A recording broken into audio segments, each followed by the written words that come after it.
we going to use the same poached chicken? Yes, the same base, but do something new with it? Exactly, because like we talked about, poached chicken is a great thing to make because you can make so many things like it. But I'm going to base this off one of my favorite pizzas. It's a barbecue chicken pizza. Yum. So we're going to start out by making some barbecue sauce over here. Megan, do you want to add the shallot? I just chopped that up really fine.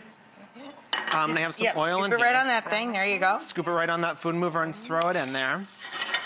So in here we have our shallots, our garlic, and to that I'm going to add in some tomato paste. Great.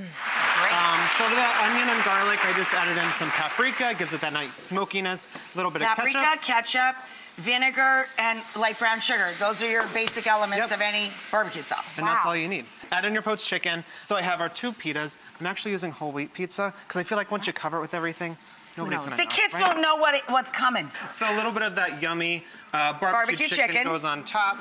I like to do a little bit of the cheese next. Oh, nice. A little bit of onion. And then I think, Rachel, you like this too. This is those... roasted corn, fire roasted corn in your frozen food section. Yeah. Delicious. It's pre-roasted for you, and it just tastes 10 times better because it has a little caramelization on it. And then you put a little bit more cheese on top just to get everybody to stick together. I'm gonna grab our finished one out of the oven. Nice. Show you what that looks like. And check these out. They look good. So good. You come down here.